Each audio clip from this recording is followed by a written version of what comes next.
Amigos y amigas de Cuatro Vientos, de nueva cuenta con ustedes en la segunda transmisión en vivo que estamos realizando desde la ciudad de Ensenada, Baja California, México, este día jueves 8 del mes de julio 2021. Muy amables por estar con nosotros. Comparte el programa si le gusta. Ya sabe usted que solamente con ustedes, dándonos likes y compartiendo el programa, pues Cuatro Vientos cada vez crece más. Hola Alicia, ¿qué tal? ¿Cómo estás? Cuando son la 1 de la tarde. Vamos a la 1 de la tarde. En tiempo de Baja California. Sí, amigos, amigas de Cuatro Vientos, buenas tardes.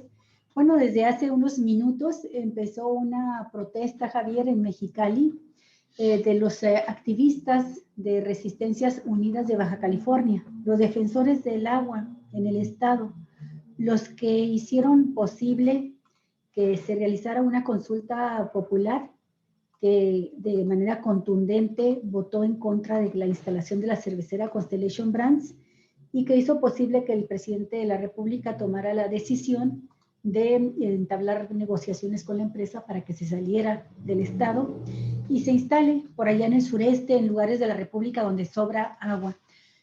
Estos activistas desde 2017 empezaron una lucha, Javier, contra los gasolinazos y en defensa del agua, también contra la ley estatal del agua que quería aprobar el Congreso en ese tiempo de mayoría panista con el gobernador Francisco Vega, y lograron echar abajo esa ley estatal del agua, pero en su lucha tuvieron que hacer algunas acciones como la toma del Congreso, del Estado, y les trajo consecuencias. A partir de que tomaron el Congreso, fíjate que la diputada Rocío Gorosabe fue la que presentó la denuncia contra uno de los activistas, que recordarás tú, se hizo muy conocido el caso porque hubo un jaloneo y le rompió una blusa. Sí, recuerdo. La blusa que ella estaba traía. Intentando ingresar, efectivamente. Así sí. es. Entonces, la ya hoy exdiputada y titular de la comisión ya estatal, presentó su renuncia ya, bueno, estaba en la de Derechos Humanos. Creo que fue el lunes o el martes que presentó su renuncia. Bueno, pues ella estaba en esa calidad, pero continuó su denuncia penal, que se había detenido por razones de la pandemia. Yo creo también por razones de las elecciones del pasado 6 de junio. Y ahora la reactivaron y pues ya detuvieron, anunciaron que inicia el juicio oral contra uno de los activistas, pero están denunciados prácticamente todos, Javier. Sí, mira, la lista abarca a varios amigos de Cuatro Vientos: Araceli Piña, Filiberto Sánchez Gurrola, Gabriela Arenguren, Francisco Zambrano, Tania Gallaga. Tania Gallaga, amigos y amigas, usted la recordará, una fotografía emblemática del movimiento cuando en una lucha que se dio, una batalla campal enfrente de las instalaciones de Constellation Brands, ella ya descalabrada agarra una piedra y está por lanzárselas, defendiéndose de la agresión por parte de la policía estatal y de la policía municipal que les mandaron los gobiernos del panismo, ¿no? Los gobiernos de Francisco Vega y este otro presidente municipal, no sé si fue su nombre. El Patas, Gastelum. No, esto fue en Mexicali. Eso fue en Mexicali. Sí, eso fue en Mexicali, Olga. ¿Ramos? Está ella con su ahorita voy a buscar esa fotografía emblemática. Sí. Y bueno, y también ella está también denunciada, Raquel Camacho López, León Fierro y Jorge Benítez. El día de hoy ellos tienen una audiencia porque se les está imputando pues delitos de orden judicial, ¿sí? Por allanamiento y daños a propiedades del Estado. Acuérdate que hubo una modificación constitucional también dedicada específicamente a la protesta pública para impedir precisamente que fueran tocados primero los personajes políticos, los diputados, los funcionarios públicos y también las instalaciones del Estado en diversas regiones de Baja California. Sí, y bueno, el pasado lunes 4 de julio se anunció, Javier, que el Sistema Penal Acusatorio de Baja California iniciaría el juicio oral en contra de uno de los activistas, de Jorge Benítez. Y bueno, los demás activistas dicen, bueno, si inician contra Jorge Benítez, van a continuar contra todos nosotros, claro, porque ya los mencionaste, son muchos de ellos, faltan más todavía en esa lista, pero hay otros que están denunciados por otras causas, dentro del movimiento mismo, ¿no? Es el caso de Rigoberto Campos, también tiene una denuncia en cauce con una orden de aprehensión, no sé si ya fue obsequiada, como se dice, a las autoridades por un juez, pero se anunció que había ese proceso penal en contra de Rigoberto. Y ahorita, bueno, los activistas se han reunido y lanzaron un manifiesto, Javier, uno de ellos firmados por la Contraloría del Agua, ¿sí? ¿Te acuerdas que hemos entrevistado a la Contraloría Ciudadana del Agua, los integrantes de esta organización? ¿Cómo no? Sí. Bueno, este manifiesto, este boletín comunicado de prensa, lo firma la Contraloría Ciudadana del Agua en Baja California. Y en síntesis, lo que están pidiendo, recuerdan que su lucha inició desde diciembre de 2016, cuando se enteraron del intento del gobierno de Kiko Vega de iniciar los trabajos de construcción del acueducto del ejido Villahermosa, ejido El Choropo, para conducir agua a lo largo de más de 47 kilómetros desde el acuífero del Valle de Mexicali hacia donde se proyectaba entonces instalar la planta cervecera Constellation Brands. Cuando se enteran de este proyecto, se organizan y coincide con el movimiento en contra del gasolinazo a nivel nacional. Esto hace que Baja California, en especial Mexicali, destaque a nivel nacional como el epicentro de la gran movilización social, algo que no se había visto nunca en el estado, estas movilizaciones enormes.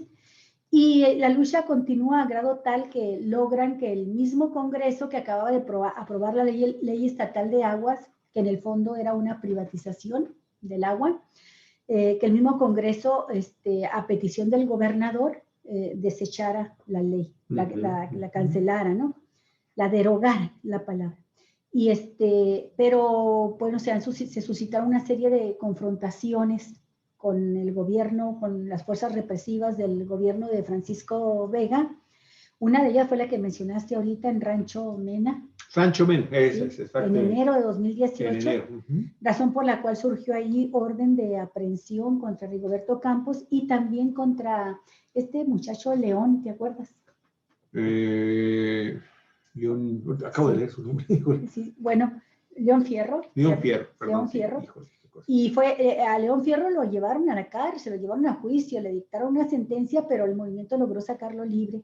Pues ahora van contra todos ellos y en el documento lo que están pidiendo después de hacer este recuento y de decir que la persecución continuó contra ellos, aún con el cambio de gobierno, ya con Jaime Bonilla, ya con un congreso de mayoría morenista, bueno, pues ellos de todos modos siguieron resistiendo, así se llama el movimiento, la organización, Resistencias Unidas, siguieron resistiendo, pero ahora lo que están exigiendo es que el cese a la persecución y a la represión y con ello el retiro de todas las denuncias penales y demandas jurídicas que existen en contra de los activistas desde el año 2016 a la fecha, en contra de quienes buscaron y buscan proteger los recursos naturales, el agua y la tierra para las actuales y futuras generaciones. Así dice este documento, Javier.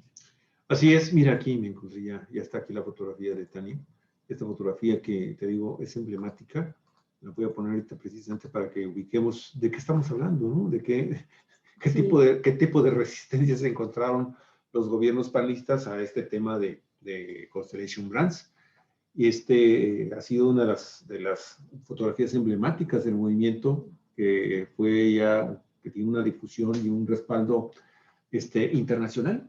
Diversas organizaciones a nivel nacional e internacional se están pronunciando en contra de la criminalización de los dirigentes del movimiento de Resistencias Unidas. Y ahora Olga, pues, tiene la oportunidad de observar de qué está hecha la resistencia, todavía pese a que pues, han tenido diversas confrontaciones de opiniones, se han separado algunos de ellos, algunos otros han entrado por el camino de la política electoral, de la política partidista, y eso los ha alejado, pero en este momento parece ser que estabas viendo tú hace rato un video de Araceli Piña, la maestra. Sí. No sé si ya estaban llegando. Estaban iban a entrar a una reunión y por eso interrumpió el video, todavía no suben otro, pero me gustaría aprovechar el momento, Javier, para informar del otro documento que nos llegó aquí a la redacción de Cuatro Vientos.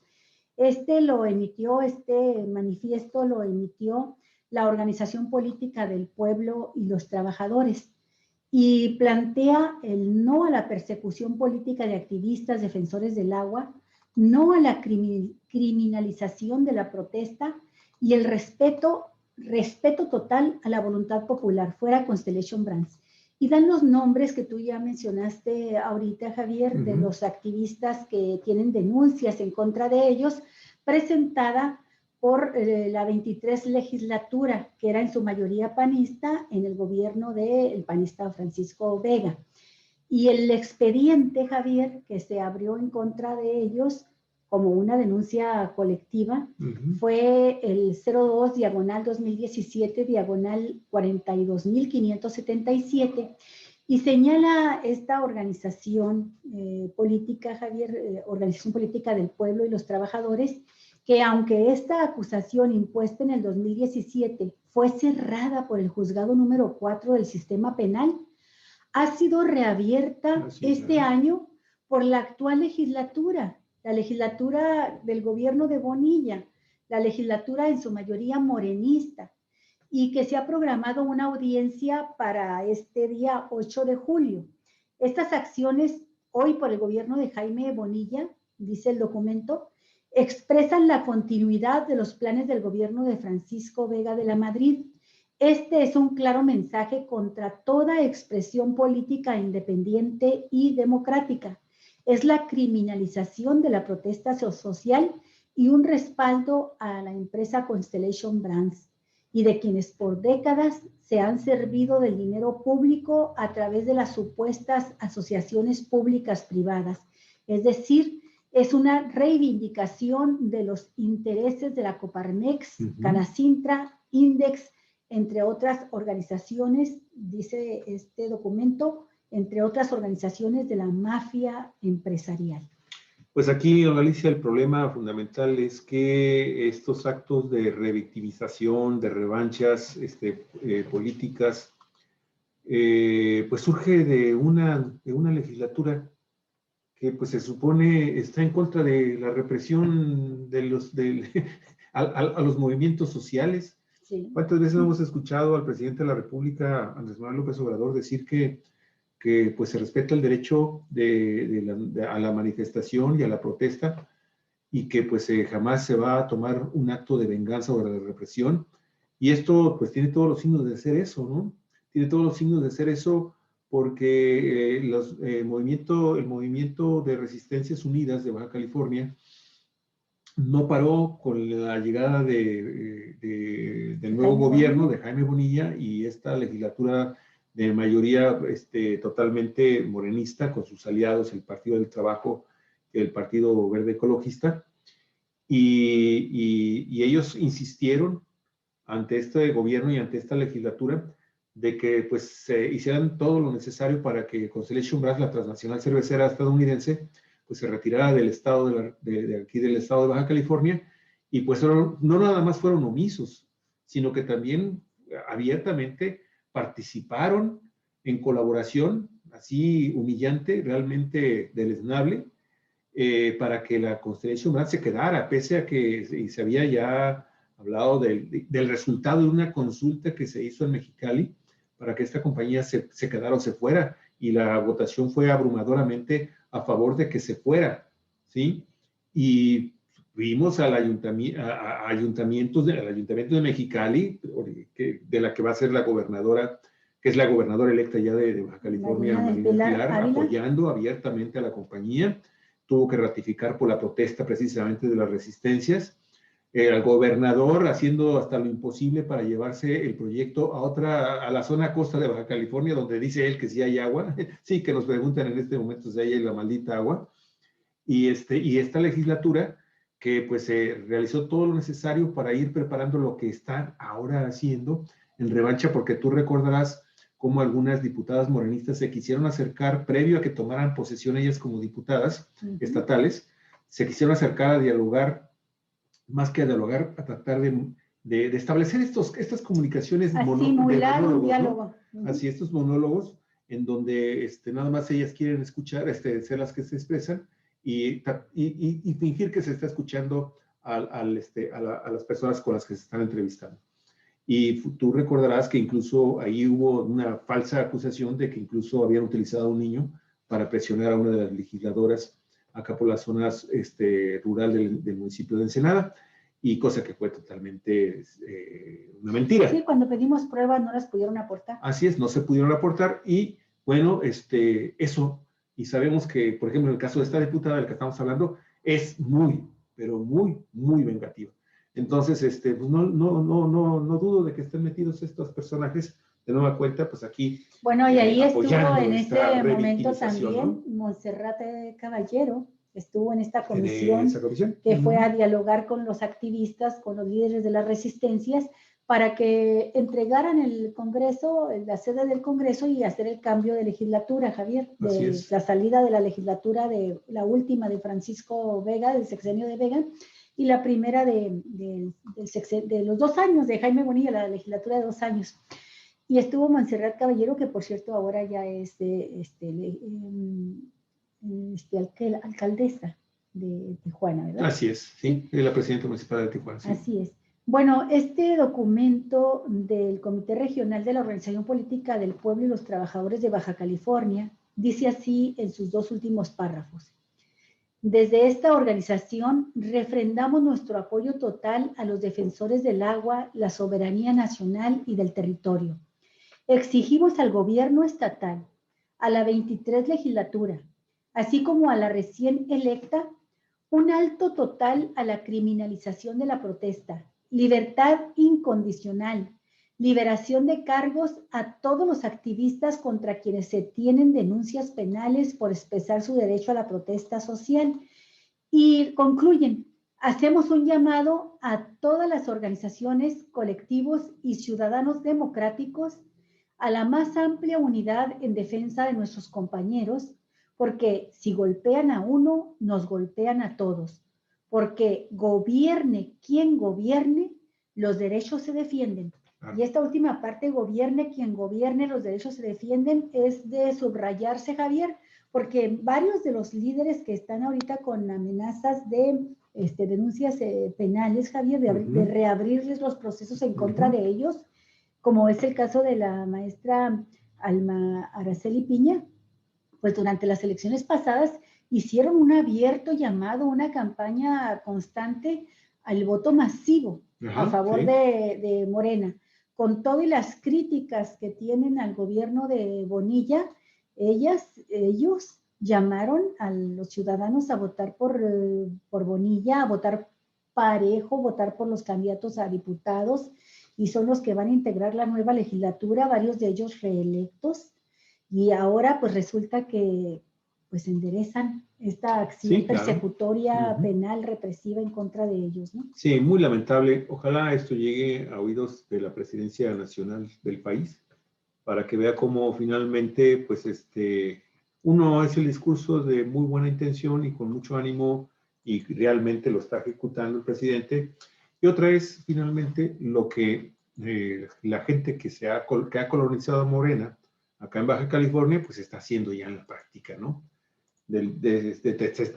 Todo sumamente censurable lo que está haciendo el Poder Legislativo, y vamos a ver cuál es la respuesta, aunque ya la estamos comenzando a observar. Se hace eco por parte del Poder Ejecutivo con el Fiscal General del Estado, Titi Ruiz, a esta simulación, congresia judicial, que pues ha puesto de nueva cuenta, no saben lo que están haciendo, están unificando de nueva cuenta. De nueva cuenta están unificando a las resistencias, es lo que te iba a decir. Después de todo, yo no tengo ninguna duda de que van a triunfar. Sí. Porque son muy tenaces, y porque a pesar de las diferencias que tienen, y las tuvieron ahora en esta contienda electoral, así es. No solo ahora, pero se expresaron ahora con motivo de las elecciones, a pesar de sus diferencias, siempre se unen en lo fundamental, y lo fundamental ha sido la lucha porque salga Constellation Brands, la defensa del agua y sus derechos, la libertad, los derechos políticos, la libertad a expresarse, a manifestarse. Y bueno, pues esta persecución contra ellos, que sin duda es una persecución política, Javier. Hay un montón de denuncias rezagadas en la fiscalía, y contra todas estas denuncias no se actúa, no se procede, hay un rezago enorme, pero qué casualidad que sí tratan de dar un golpe, un coscorronazo, ¿verdad? Un garrotazo a los líderes de las resistencias que enfrentaron al gobierno de Kiko Vega y enfrentaron al de Jaime Bonilla y están dispuestos a enfrentar al de Marina si continúa una actitud de represión hacia ellos. Pues ahí están, mira, están haciendo ya la antesala. Están en la antesala los dirigentes de Resistencias Unidas. Está la maestra Almaraceli. Ella es, que están en espera de que pues sean ya introducidos a la sala en donde se van a llevar esta comparecencia de carácter judicial para que pues conozcan los delitos de los cuales se les están siendo acusados. Y esto queremos decirles, amigos y amigas, obviamente afuera de las instalaciones de la Fiscalía General del Estado de Baja California, ¿sí? Están la movilización fuerte por parte de los simpatizantes aquí de las personas que están siendo convocadas a hacer declaraciones. Vamos a ver, déjame ver si podemos escuchar un poco, sí, déjame ver si se escucha bien. Mira qué bonita blusa trae Almaraceli. Lo más seguro.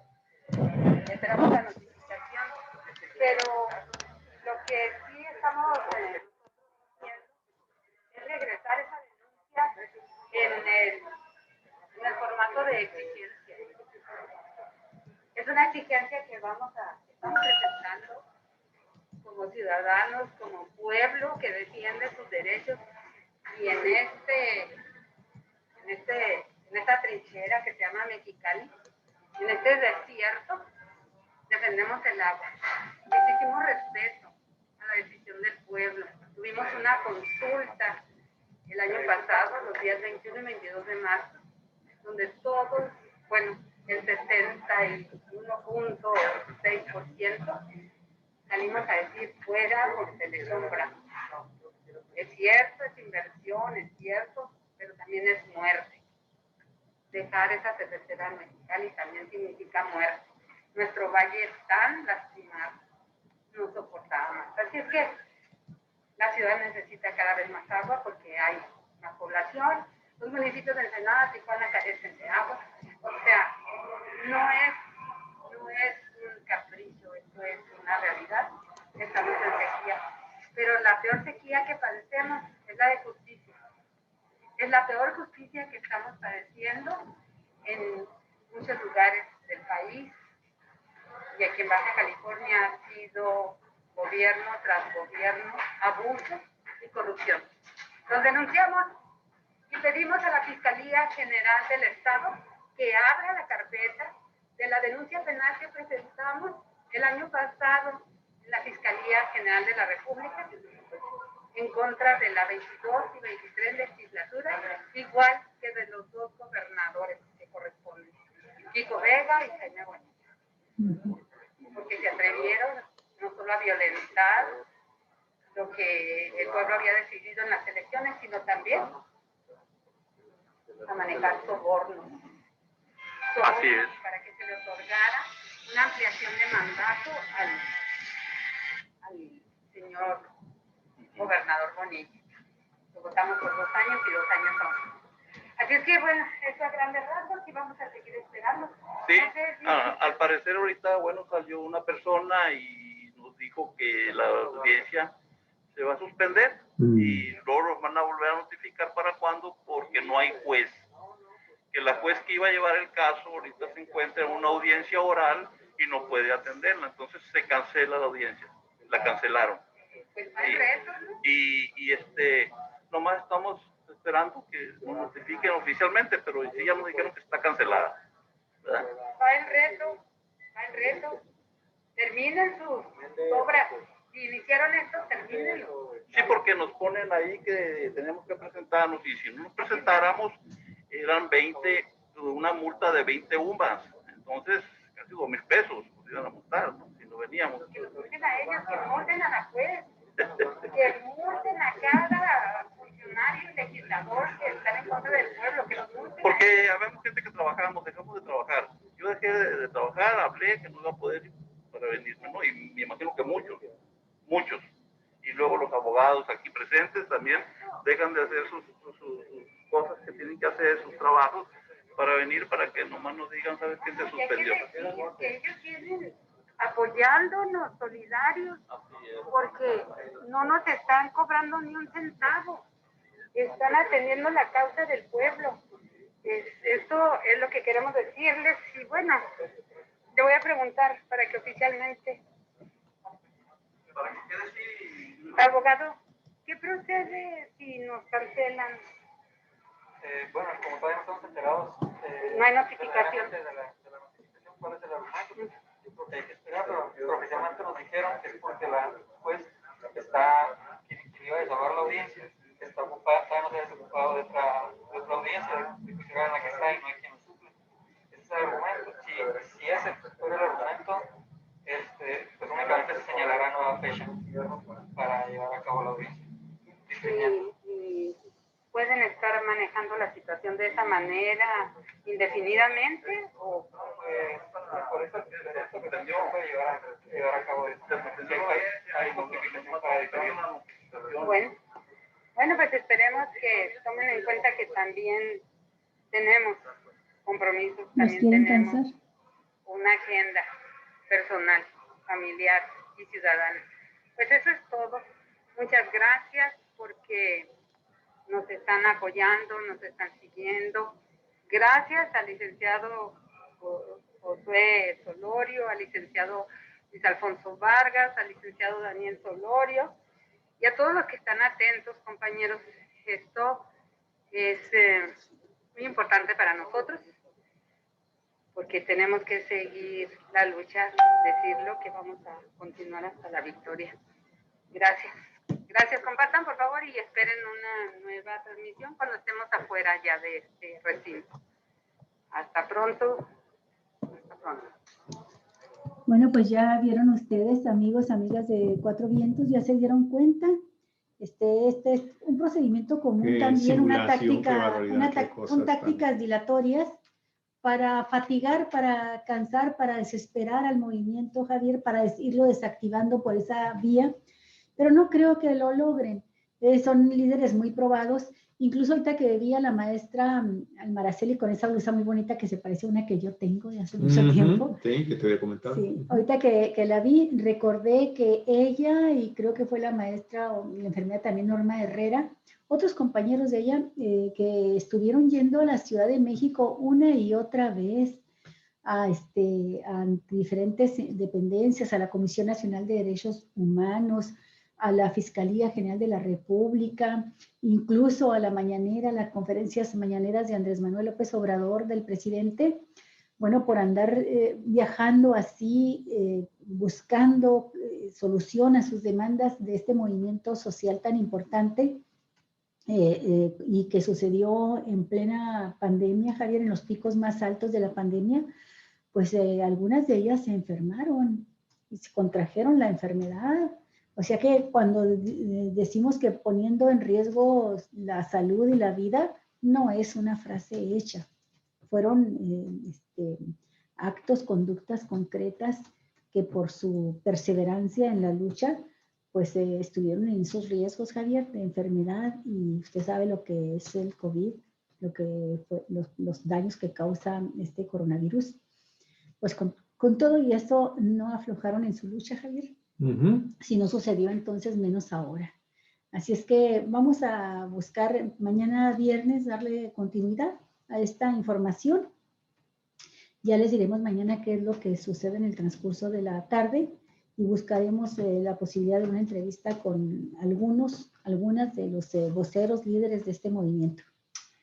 Sí, disculpa, es que estaba agregándole algunos datos al inicio, sí, a la presentación de nuestro programa de noticias el día de hoy. Y bueno, vaya forma de arrancar nuestro programa, Galicia, con este acto totalmente reprobable por parte del Poder Judicial y de la Fiscalía General del Estado, de pues mandar a citar a una audiencia a estos 7 dirigentes de la organización civil Resistencias Unidas de Baja California, para finalmente decirle, es que ¿saben qué? No puedo atenderlos. Ahí vengan otro día, luego les digo en qué hora y en qué fecha. Lo cierto es que como hay una movilización popular frente a la Fiscalía, allá en la capital del estado, en Mexicali, bueno, pues entonces se sienten también ellos presionados, ¿no? Tuvieron razones. Tuvieron algunas razoncitas y les faltó alguna coordinación para poder finalmente dar la cara a la gente. Van a levantar otra vez a Mexicali si persisten con esa actitud, ¿no, Javier? Claro. Y ahora con una demanda nacional, porque yo no dudo, porque está sucediendo esto con defensores de la tierra, defensores del agua, de varias comunidades del país. Entonces, peligro y hasta detonen un movimiento nacional con esto desde aquí, Javier, desde Mexicali. Bueno, vamos a ver de qué está hecha este gobierno. Y espero que no le vayan a dejar esa herencia a la próxima administración. Bueno, espero que Marina sea más inteligente para tratar estos problemas. Vamos a la nota que teníamos programada inicialmente para empezar, pero como estaba sucediendo en este momento simultáneamente lo de Mexicali, mira qué oportuno fue que pudimos tomar la transmisión en vivo de la maestra Araceli. Muy bien. Bueno, vamos a la primera nota, que es la producción de energía geotérmica podría reducir la actividad sísmica. Esta nota es muy importante para Baja California, claro, Javier. Por eso tenemos el recurso geotérmico y es una zona sísmica, esta parte de la península. Una central de energía geotérmica ubicada en un área de riesgo de terremotos en California fue vinculada con una reducción de la actividad sísmica en su entorno inmediato. En los meses posteriores al terremoto de magnitud 7.1 que sucedió el 5 de julio de 2019 en Ridgecrest, los sismólogos registraron miles de réplicas en la región. De forma sorprendente, no se observaron en el campo geotérmico de Coso, a solo unos 10 kilómetros de las rupturas superficiales causadas por el choque principal. Expertos de Caltech descubrieron ahora que las operaciones relacionadas con Coso durante los pasados 30 años han desestresado la región, haciendo que sea menos propensa a los sismos. Estos hallazgos podrían indicar formas de eliminar la tensión de manera sistemática en las áreas de alto riesgo, al mismo tiempo que se construye una infraestructura de energía limpia. La investigación, que fue publicada en la revista Naturaleza, se llevó a cabo en el laboratorio de Jean-Philippe Abouk, profesor de Geología e Ingeniería Mecánica y Civil, quien explicó que los campos geotérmicos como el Coso son áreas en las que el subsuelo tienen temperaturas particularmente altas, por ejemplo, como resultado de la actividad volcánica o tectónica. Este calor se puede utilizar para crear energía limpia que no requiere la quema de combustibles fósiles. A fin de aprovecharla, se bombea agua al suelo donde se calienta. Cuando ésta vuelve a la superficie, esa energía térmica se utiliza para generar electricidad. Es importante destacar que durante el desarrollo de un campo geotérmico, muchos pequeños sismos, alrededor de una magnitud de 4 grados, se desencadenan cuando se bombea el agua. Esto, por lo general, se considera una fuente de preocupación. Varios proyectos de este tipo han sido abandonados debido a tal sismicidad inducida entre comillas, porque así sucede cuando se está creando la planta geotérmica. Sin embargo, en este estudio se encontró que esos pequeños temblores, así como la deformación silenciosa o asísmica que ocurre sin producir un terremoto, causada por la inyección del agua, en realidad alivian el estrés y por lo tanto reducen el riesgo de un terremoto de mayor magnitud. La energía geotérmica es limpia y nos gustaría tener tanta como sea posible, sostiene Abouk en un comunicado. La sismicidad inducida, el desencadenamiento de muchos pequeños movimientos telúricos durante el desarrollo inicial de un campo geotérmico, se ha visto como un impedimento para construir más de esta infraestructura. Pero nuestro estudio, dice el científico, muestra que hay un beneficio. ¿Podrías imaginar el desarrollo de geotermia en muchos campos a lo largo de la falla de San Andrés, por ejemplo, aquí en la península, Javier, de Baja California, donde obtendrías energía limpia y se disminuiría el riesgo de un terremoto? Dirigido por el investigador postdoctoral de Caltech Kunhai, el equipo buscó modelar lo que sucede debajo de un campo geotérmico desarrollado para producir energía.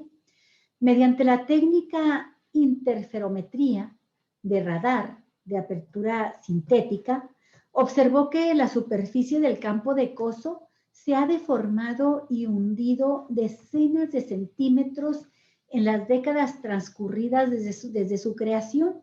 Y esto construyó un modelo de esta anomalía y determinó que el subsuelo se contraía térmicamente debido al agua que bombeaba. Entonces se llegó a la conclusión de que esta contracción térmica alivió en algo la tensión tectónica en el área de Coso y permitió que el suelo se deslizara silenciosamente, es decir, de manera suave, lo que explica por qué la zona no tuvo réplicas importantes tras el terremoto de julio de 2019. Pues qué hallazgo tan interesante, Javier. Sí, porque entonces, como bien lo comentabas cuando estabas comenzando a leer esta información nacional de Europa Press, la agencia Europa Press, la agencia de información, evidentemente las condiciones que se dan en California también se dan obviamente en la península de Baja California. Y en nuestro estado, en la parte práctica, pues en todas partes siempre vas a encontrar aguas termales.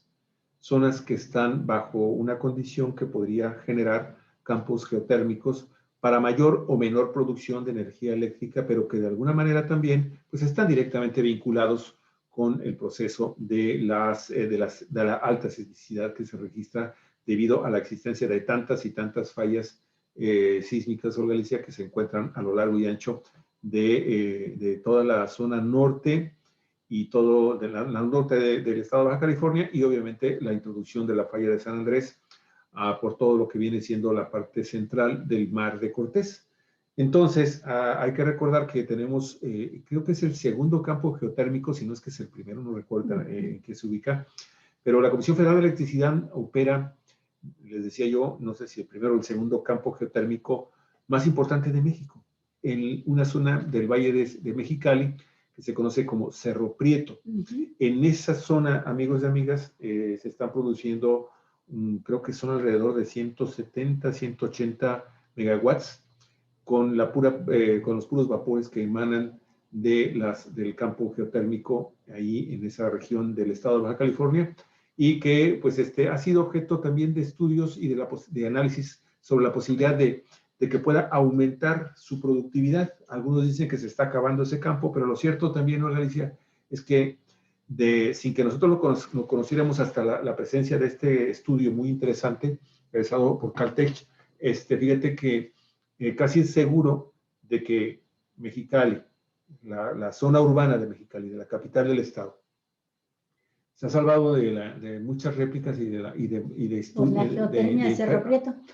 Precisamente por eso, por la extracción de gases que va generando estas condiciones de estabilidad, ¿no? De estabilidad en el subsuelo. Sí, ocasiona otros problemas de contaminación. Hay muchas denuncias de residentes de la zona que dicen que han presentado enfermedades, muchas de ellas asmáticas, Javier, respiratorias, debido a esta contaminación. Sin embargo, bueno, en este aspecto, pues creo que sí debe haber sido una ayuda, porque pues Mexicali también está en una zona sísmica. Así es, sí. Y quizá la planta geotérmica de Cerro Prieto, Mexicali, les ayuda, ¿verdad? Así es, parece ser que por ahí va el asunto, y eso es cosa de que habría entonces ahora que observar algún comentario que pudieran hacer los investigadores de sismología, vulcanología, del CICES, de la UNAM, y los que están estudiando las energías alternas, sobre esto que se acaba de anunciar por parte de estos investigadores estadounidenses. Muy, muy interesante, sin duda, y ver qué repercusiones puede tener ese estudio en el campo geotérmico de Cerro Prieto, allá en Mexicali. Bueno. Vamos a otra nota, amigos, amigas, que de veras es muy, muy importante porque parece que el destino, el futuro, ya nos alcanzó. Futuro muy difícil. Sí, un futuro difícil para las próximas generaciones de todo, de toda la vida que hay en el planeta y, por supuesto, para los seres humanos. Pero por lo pronto, 1,000 millones de animales marinos han muerto cocinados en el mar por la ola de calor en Canadá. La nota es de National Geographic. Hacia finales de junio del año 2021, las playas de Kitsilano estaban plagadas de cadáveres. La ola de calor ha producido un aumento inusitado e inexorable en las temperaturas del mar. Muchas de las especies costeras, todavía no adaptadas a las nuevas condiciones climáticas de su ecosistema, perdieron la vida. La nota de National Geographic indica también que primero fue el pueblo de Lytton, venido abajo hasta los escombros por los incendios forestales que también están golpeando duro, muy duro a Canadá. Ahora son los animales marinos, cocinados hasta la muerte por la ola de calor en Canadá. El gobierno local estima que en lo que va de julio, al menos 1,000 millones de animales han perdido la vida en manos de la ola de calor en Canadá. Las vistas más impresionantes se vieron sobre las rocas que emergen del mar en la playa, donde miles de mejillones, almejas, estrellas de mar y caracoles emitían un olor a descomposición, calcinados hasta la muerte por las temperaturas del mar, habían venido a dar a esa playa. Chris Harley, quien es un biólogo marino de la Universidad de Columbia Británica en Canadá, asegura que este fenómeno natural seguirá cobrando facturas altas para la diversidad biológica en los mares del norte. Más aún en la Columbia Británica, donde miles de mejillones, aquí están, mira, los vimos, sí. Estos miles de mejillones de animales costeros, miles de millones de animales costeros no podrán soportar los cambios en su ecosistema. De acuerdo con la cobertura de la cadena de noticias CBC, la catástrofe ecológica ha dejado ver los efectos sísmicos de la ola de calor. El símil responde a la manera en la que miles de muertes humanas siguen subiendo, siguen aumentando, como si un epicentro de calor se reverberara hacia otras partes de Norteamérica, dejando más pérdidas a su paso. Harley asegura que el equilibrio ecológico seguirá desmoronándose si la tendencia no cambia pronto. Vancouver alcanzó temperaturas superiores a 40 grados centígrados. La tendencia ha sido mucho más dramática en el resto de la Columbia Británica, en donde el calor se eleva hasta casi 50 grados centígrados, particularmente en la costa rocosa. Si los seres humanos no somos capaces de soportar estas condiciones climáticas, los animales marinos con concha, mucho menos. Al respecto, Harley explicó la problemática haciendo una comparación sencilla. Dijo, un mejillón en la orilla de alguna manera es como dejar a un niño pequeño en un automóvil en un día caluroso. Se quedan atrapados en la arena hasta que el mar vuelve por ellos. Mientras tanto, agregó el experto, están a merced del medio ambiente. En muchos casos no pueden hacer nada por sí mismos y mueren. Y obviamente se tiene en registro de que estos animales solo pueden tolerar hasta 30 grados centígrados en el mar durante periodos largos de tiempo. Por lo tanto, las temperaturas que se han vivido recientemente en el norte les resultan literalmente abrasadoras. Sucumbiendo a la ola de calor en Canadá, los cadáveres de animales fueron a dar finalmente a la playa, en donde le dieron la alerta a las autoridades canadienses de lo que está sucediendo en un fenómeno que todavía no lo han identificado así, pero que pudiera estar directamente vinculado, Olga, con el tema del cambio climático que está provocando estas altísimas temperaturas no registradas históricamente antes por el gobierno canadiense y que están generando esto que estamos viendo. Zonas que eran anteriormente una zona de tundra helada, pues ahora están comenzando a florecer ahí las plantas. Sí, y a morir pasa? las especies que no resisten el calor. Así es. Pues así 1000 está. millones. Así está. Qué 1000 barbaridad millones es una de cosa animales. extraordinaria. No, impresionante. Bueno, pues esas son las primeras llamadas de atención de lo que nos va a suceder. Y nosotros pues también morimos por calor extremo, así es que no canten victoria, no crean que nada más los animales perecen. Somos animales, entonces también nos va a tocar ese destino si no hacemos algo. Y en realidad no es la primera ocasión. Han existido ya eventos durante los últimos 15, 20 años que están señalando directamente que algo está ocurriendo con el clima mundial. Así y es obviamente la intervención del hombre. No hay de más. Climático. No hay de más. Mientras tanto, Javier, en México ya aumentó en un año, se extendió la superficie con sequía, la superficie es otra dura ya desértica a causa de la sequía en nuestro país. En el último año, ¿saben cuánto se incrementó esta superficie con sequía? 25.4%. La superficie del país que permanece en algún grado de sequía. Esa es la... Estamos hablando de una cuarta parte del territorio nacional. Esa es la grave cosa del país. Bueno, va de sequía moderada, severa, extrema y excepcional. En este mismo periodo de un año, 11 estados de la República aumentaron la superficie con afectaciones, en tanto 15 lo disminuyeron. Resalta que las lluvias presentadas en la última quincena de junio han permitido una recuperación de la superficie que registraba afectaciones por sequedad en México. Esto les pone información de acuerdo de la Comisión Nacional del Agua, la CONAGUA, con base en reportes del Monitor de Sequía y del Servicio Meteorológico Nacional.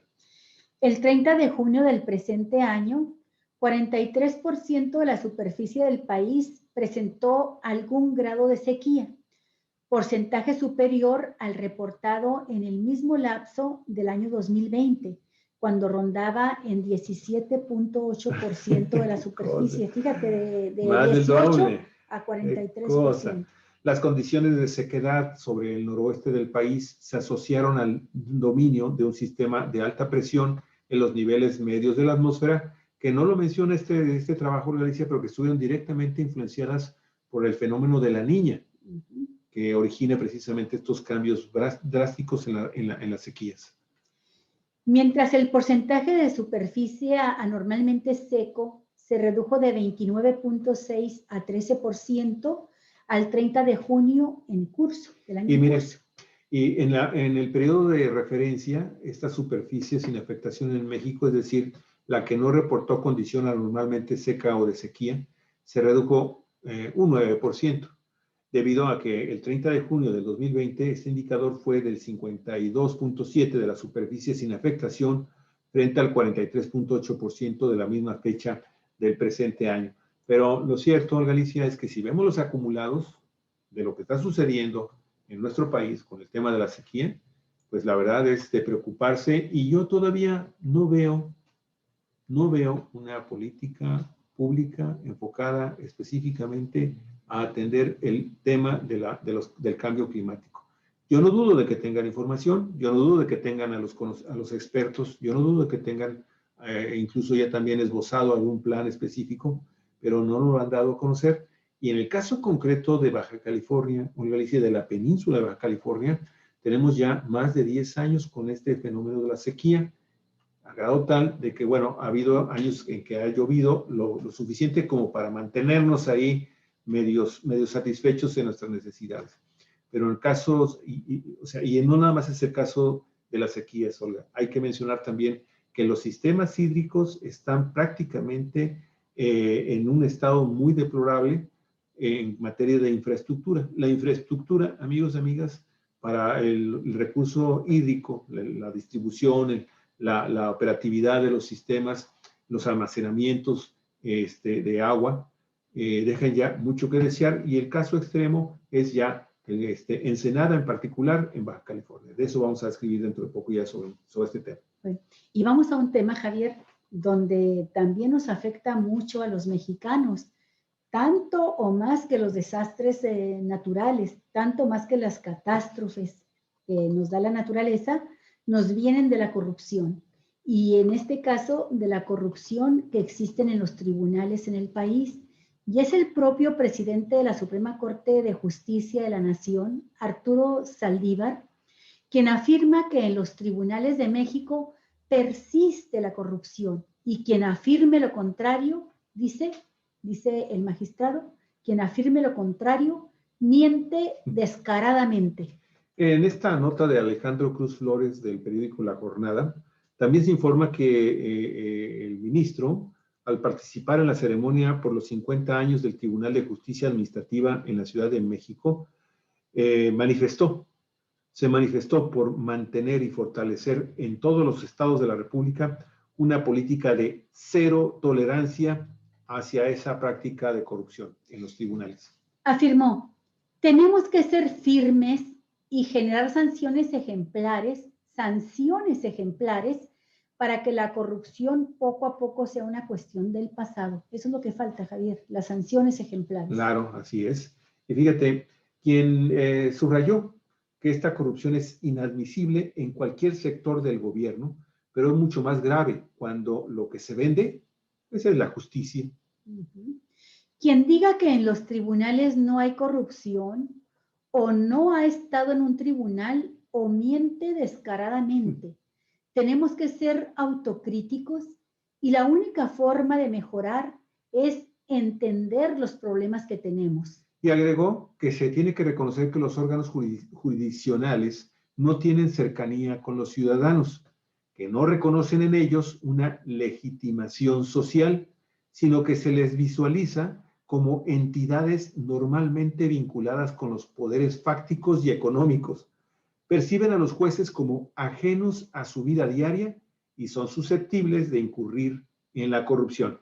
Y siguió diciendo el magistrado Arturo Saldívar, requerimos tribunales que sean más sensibles, más cercanos a la gente, que comprendan el dolor humano que hay detrás de cada expediente, que entiendan el momento social que se está viviendo y responder así a una sociedad que exige justicia y que ha sufrido décadas de abandono.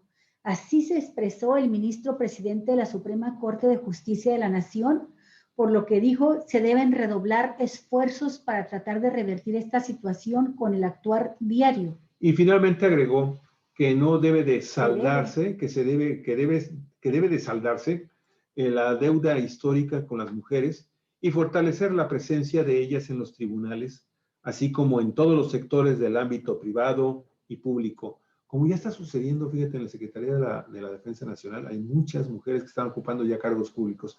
Pero oye, qué interesante este planteamiento de Arturo Saldívar, un personaje que se ha visto en el ojo del huracán precisamente por esto, por estos posicionamientos que está haciendo con una valentía y una claridad y una certeza fulminantes, ¿no? O sea, irrefutables.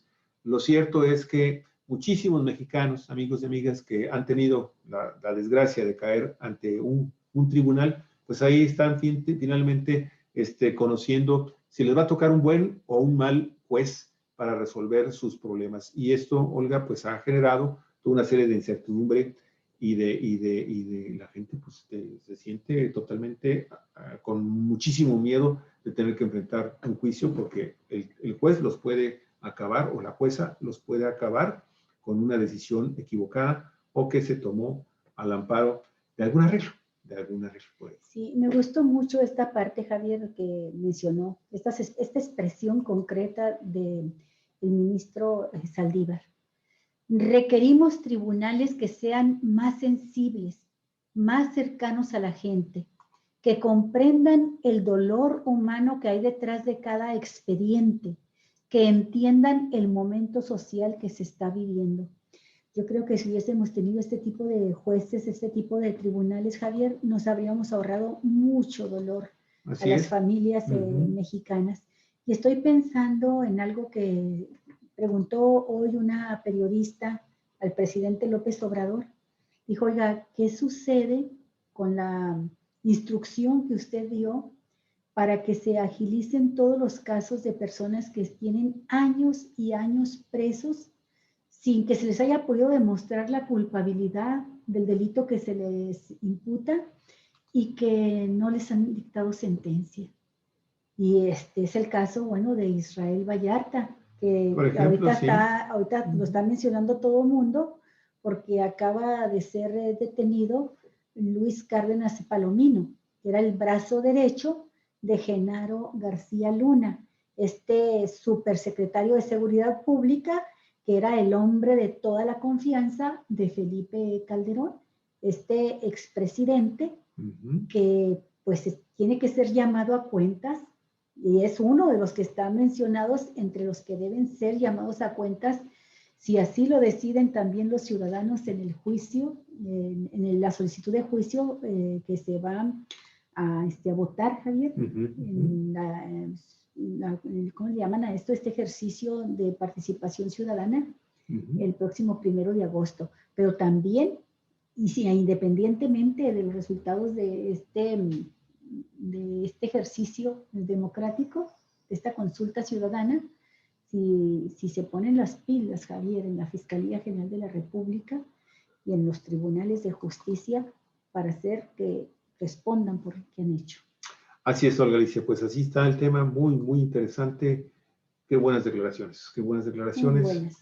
Y por eso precisamente pues no quieren que se quede no quieren que se amplíe eso. Ojalá que sí. ¿No? Estamos esperando que la Suprema Corte decida, pero yo sí quiero, Javier, yo sí quiero que este ministro Arturo Saldívar permanezca hasta 2024, que es el periodo para el cual fue electo como ministro, fue designado, electo como ministro, que todo este tiempo que le queda de ministro permanezca como presidente de la Suprema Corte. Bien.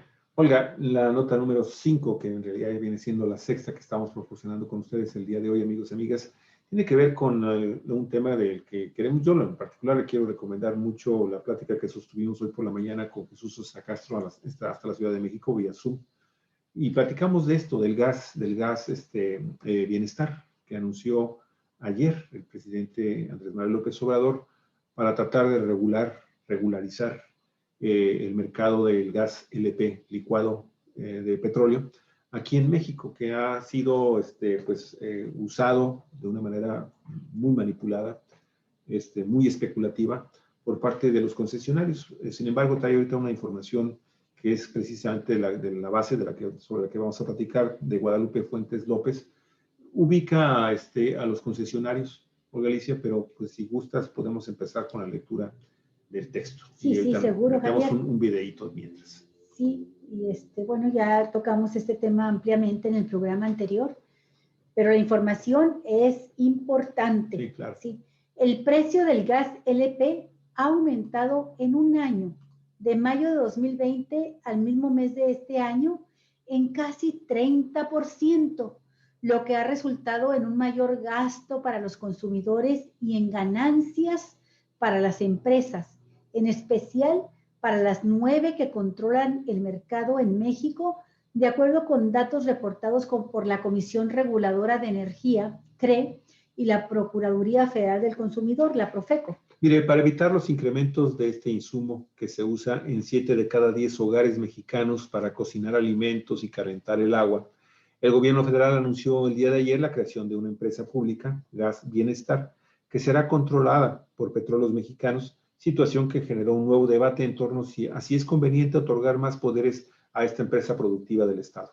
De acuerdo con expertos en materia energética, el anuncio del presidente López Obrador de crear una empresa pública para suministrar gas a un precio justo puede terminar siendo un arma de doble filo para el gobierno, porque por un lado habría más competencia y las 9 empresas que controlan el mercado se verían obligadas a bajar sus precios, pero por otro lado resultaría en pérdidas para el erario, pues Pemex no tiene la capacidad para producirlo ni para distribuirlo en todo el territorio. Bueno, pues eso dicen. Si la finalidad es social, no es necesario crear una empresa de este tipo, que será un gasto de una infraestructura muy fuerte.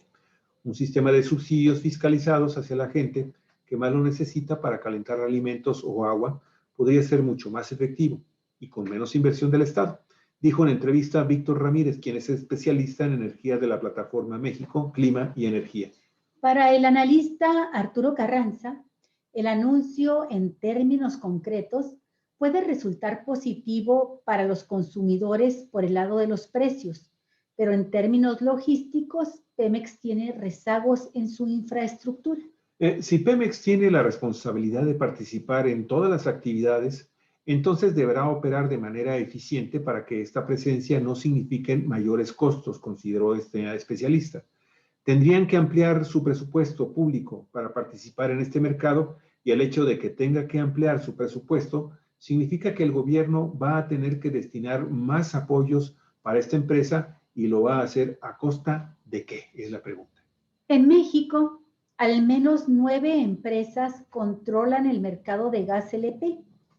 Una de ellas, Global Gas, de Francisco Vizcaíno.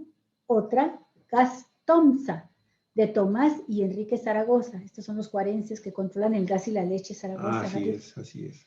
Una más es la empresa Gas Express Nieto, de Raúl Nieto. Esta es la empresa que está encareciendo más que ninguna otra el gas en la Ciudad de México, Javier. Ajá. Gas Nieto.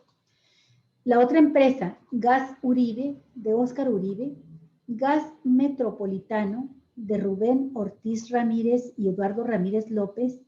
Gas Mábarak, de la familia Mábarak. Regio Gas, de Jorge Garza. Sonigas, de Salvador Oñate, y el grupo Z Gas de Miguel Zaragoza. Si te fijas, Gas Tomsa y Z Gas son de la misma familia. Hubo una división ahí entre ellos, Javier. Así es, sí. Y se crearon las dos empresas, las dos poderosísimas. Sí, aquí estoy mostrando parte del reportaje de, sin embargo, que habla precisamente de quiénes son las comercializadoras de gas LP en México.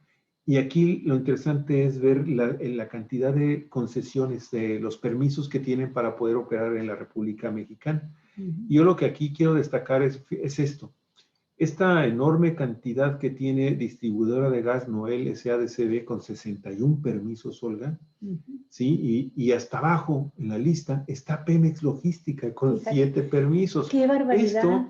Esto es un hándicap también para la puesta en marcha del programa que anunció Andrés Manuel López Obrador, y que por lo que sabemos la intención es de que se abra esto ya a partir de, estamos en julio, agosto, septiembre, a mediados de octubre o finales de octubre de este mismo año, fundamentalmente en la Ciudad de México.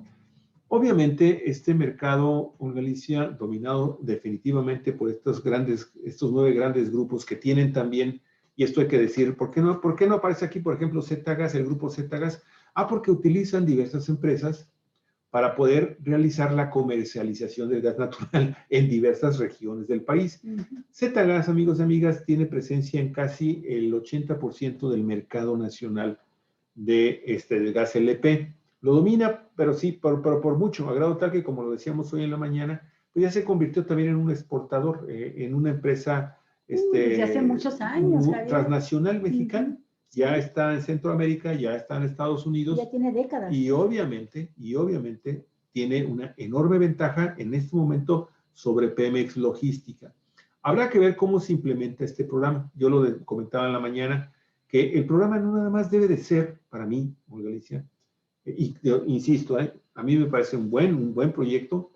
También me enteré hace un momento, hoy en Quintana Roo, Olga Alicia, se puso en marcha otro programa que no fue tan difundido. tan difundido en los medios de comunicación, mediatizado, la palabra que yo quería utilizar, de la prensa que no es afín a la persona y al gobierno de Andrés Manuel López Obrador.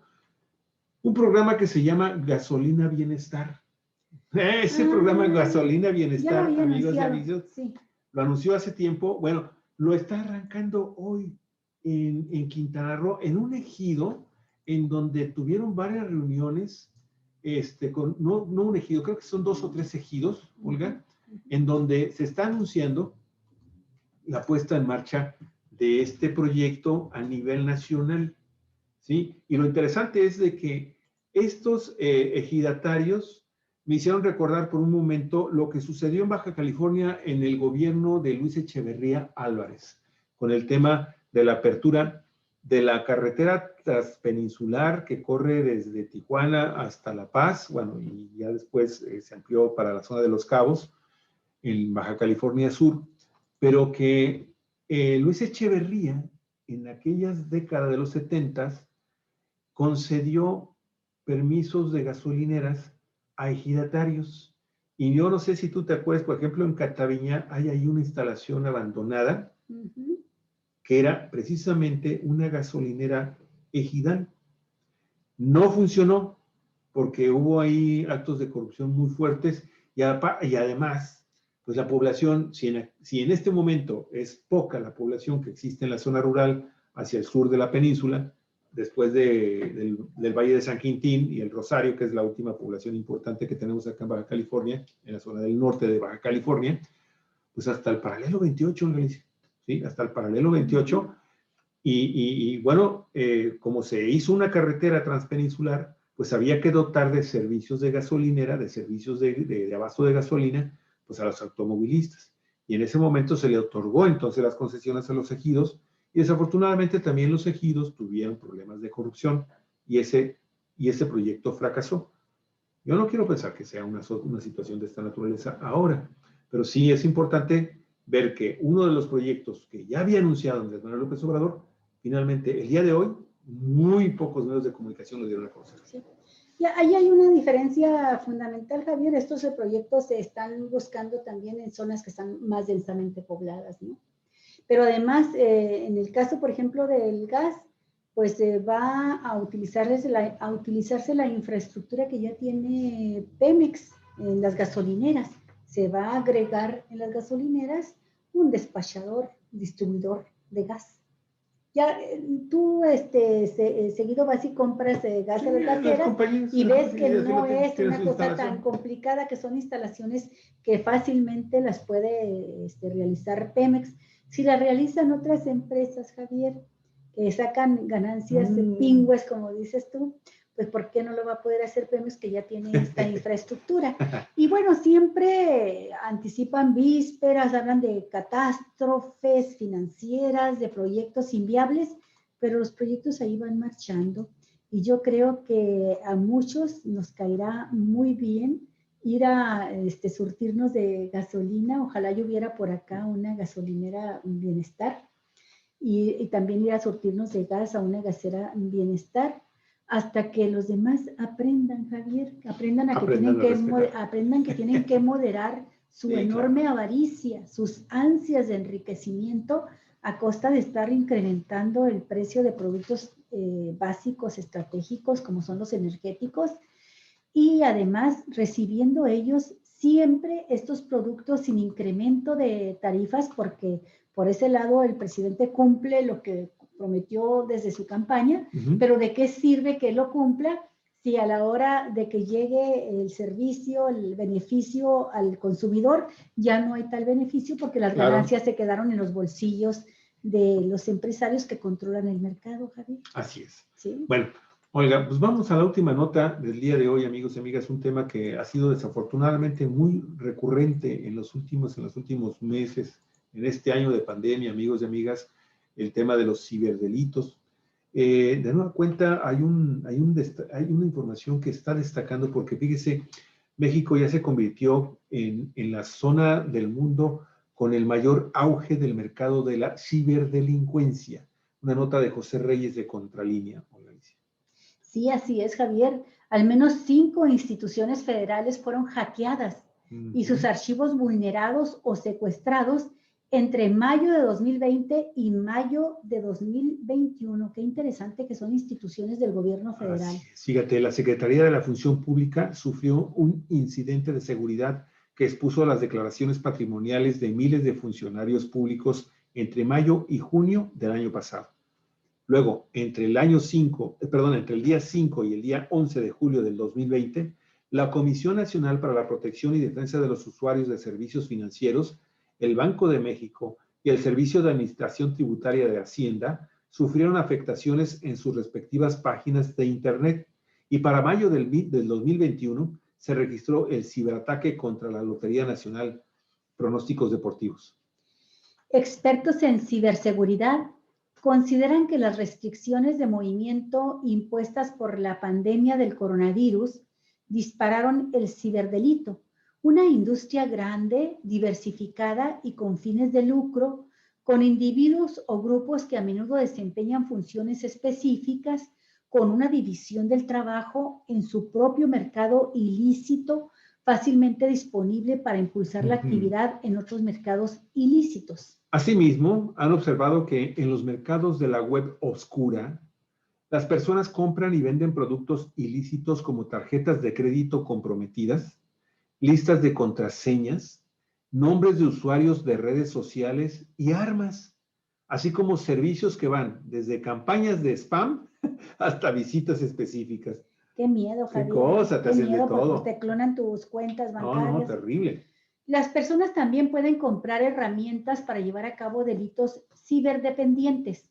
Por ejemplo, un kit de secuestro de datos se puede comprar por $175 en la web oscura, el mercado negro de la web. El pago de rescate promedio por una gran empresa es de $780,000, advierten. Fíjate, 175 y la ganancia, ¿no? $780,000, qué cosa. La Guardia Nacional detectó miles de sitios de información con fines de comercialización de productos para el cuidado de la salud, que en realidad se trataban de fraudes o sitios que permitían descargar maliciosamente virus en dispositivos para propagación de malware. Fraudes relacionados con prórrogas para pagar deudas en tiendas o incluso vinculados a las ofertas de apoyos sociales, que en muchos casos simulan ser sitios oficiales del gobierno federal para descargar código malicioso o el robo de información sensible, es lo que fue detectado, todo este tipo de actividades ilícitas. Así lo apunta en entrevista Radamex Hernández Alemán, director del Centro Nacional de Respuesta a Incidentes Cibernéticos de la Guardia Nacional. Pues mira, de nueva cuenta, ¿no? Híjole, pues hay que andar muy alertas, muy alertas. Fundamentalmente por eso incluimos esta nota, aunque es recurrente, pero es que, Olga, los mexicanos estamos utilizando masivamente ya las redes sociales, la internet, en fin, y muchas veces es la primera o la segunda ocasión en que estamos tratando de aprender algo. Sí. Y de repente, pues uno porque ya tiene más o menos experiencia y ya ves que de vez en cuando sí, pero comete uno errores. Con una tecla que presione mal, con eso ya dio entrada a todo tipo de ataques y cuidado. A su celular, a mucha gente muy experta, conocedora, que sabe por dónde meterse, y ya cuando se dio cuenta ya le bajaron a usted su cuenta bancaria, ¿no? Bueno, Galicia, pues bueno, terminamos, amigos y amigas. Nada más hay que mencionar que seis asociaciones civiles y religiosas están anunciando hace apenas media hora que buscarán que los cabildos de los cinco municipios de Baja California se opongan a los matrimonios igualitarios para derogar la ley que fue aprobada por el Congreso de Baja California. Tienen hasta el día 15 de julio para que 3 de los 5 cabildos de los ayuntamientos se opongan para que la iniciativa de los matrimonios igualitarios regrese finalmente al pleno de la Cámara local y de nueva cuenta sea discutida, pero los cabildos han evadido el tema durante 3 semanas, así que no se ha dicho la última palabra todavía. Pues mira, tú sabes, Javier, que la ley establece que ni siquiera tienen que pronunciarse. O sea, para que se lleve a cabo una reforma constitucional, se requiere que dos tercios, por lo menos 2/3 del total de diputados voten a favor. Eso ya sucedió, ya se aprobó los matrimonios igualitarios en el Congreso, pero se requiere también que la mitad más uno de los municipios que hay en Ensenada aprueben esta reforma de los ayuntamientos. Y hay 5, ya todos legalmente constituidos. De estos 5 municipios tienen que ser 3, pero también los que la aprueben. Pero también dice la ley que si en un plazo determinado, creo que son 30 días, el cabildo no se reúne y por lo tanto no se pronuncia ni a favor ni en contra, no se reúne para tocar este tema, es en automático un sí, se da por un sí. Así es que pues están dioquis ahí manifestándose los grupos antiderechos humanos. Pues ahí están moviéndose. Porque pues simplemente basta con que no toquen el tema en el cabildo y se acabó. Bueno, amigos y amigas, estaremos también muy al pendiente de cómo deriva esto que están realizando estas 6 organizaciones. Vámonos, Alicia. El día de hoy esperamos que les haya gustado la información. Muchísimas gracias. Si les gustó el programa, por favor, compártanlo y denos un like. Esperamos que estemos de nueva cuenta con usted mañana. 4 vientos. Periodismo en la red, 4 donde vientos, todas periodismo en las red. voces se encuentran eco, amigos y amigas. Hasta luego. Hasta pronto, hasta mañana. Buen Que provecho. descansen. Buen provecho.